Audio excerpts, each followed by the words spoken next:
Christian, madidiscern mo sa tao kung totoo ka or hindi. Nasanay na tayo sa mga pangako-pangako. But Senator Manny Pacquiao, hindi pa man siya naluklok sa pwesto, meron na siyang ginawa. May nagawa na siya. Kahit hindi sa amin, alam namin yung mga balita, alam namin yung ginawa niya. Being a Christian, we support him talaga. Ang wish ko is new morning sa ating bansa. Bagong umaga, bagong pag-asa, malinis na gobyerno, maayos na pamumuhay, mapayapang namumuhay na may harmony lahat ng tao.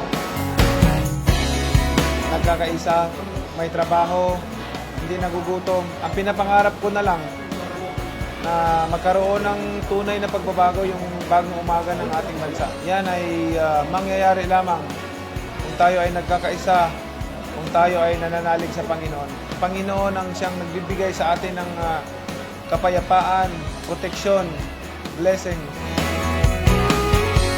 Kung ano man yung kalooban ng Panginoon, yun po yung susundin ni Senator Manny Pacquiao. Alam po namin yung Holy Spirit ay nasa Kanya. Kaya ipagpatuloy nyo lang po, Senator Manny Pacquiao, yung paggawa nyo ng mabuti sa tao. Alam nyo yung investment nyo na yan ay para sa langit, hindi po para sa lupa.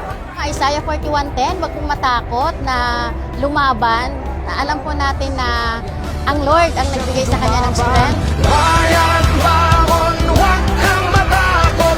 Darating din ang ating hinahanap. Bayan, laban, huwag kang matakot. Darating din ang tunay na pag-asa.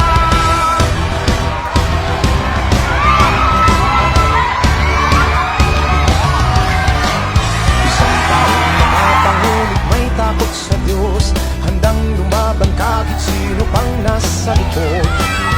Durugin ang mapagpahirap sa lahat, kaya humanda na sa kamay.